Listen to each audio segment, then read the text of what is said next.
यार बस करो मुझे इस रील में टैग करना. I'll review it for you. The Niconi Tan Vanish. क्या ये really काम करता है? I mean, ingredients तो सारे bleach वाले हैं, but how are they not calling it a bleach? Let's see.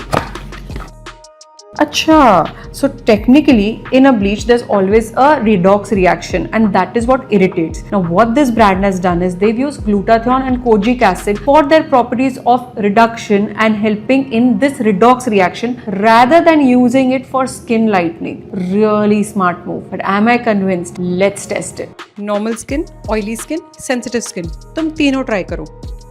So it's an antioxidant based tan removal system, and the best thing about it, it's pH balanced. So it's effective on all skin types without irritating it. And it's not like a bleach, even though there is an ingredient overlap. It's more of a skin polish. So it's showing results in 20 minutes and worked great for sensitive skin too. Although I do recommend to get a patch test, but I was still not convinced. I called the brand and I called up Niconi and I spoke to the owner, the founder, and I asked them, clinical trials hain? They said yes. I have no hesitation in recommending this product for a detan or a tan removal, and it's definitely giving fast results. It's very effective and safe. Try it.